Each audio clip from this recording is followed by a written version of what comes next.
Kumusta guys? Mao dinhi ang minteryo nga nasunog dinhi sa lower sa Limbalan, Bawon Bukidnon. Medyo taod-taod na tong sunog guys, katong gibalita nila nga gitabang sa mga bombero sa Timbatog. Karon pa na ko ninahanian guys kay natunong nga nagtambong taglubong karon unya nakita nato ang sitwasyon dinhi sa sementeryo nga luag gyud ang nasunog.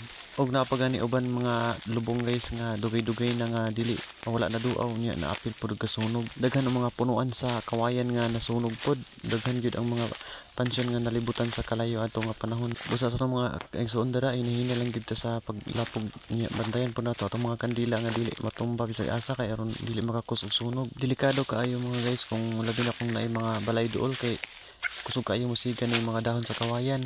Napod gani tayo nakita guys nga kaning stand sa mga bulak sa Minatay na naapil pod pagkasunog.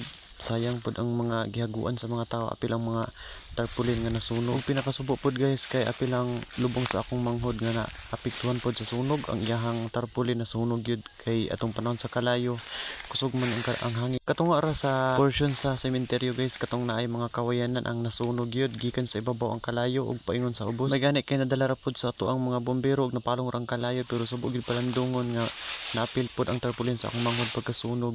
Unta aksyon na sa ilahang barangay nga dili gid magsunog dinha ug kung mahimo man gani bantayan.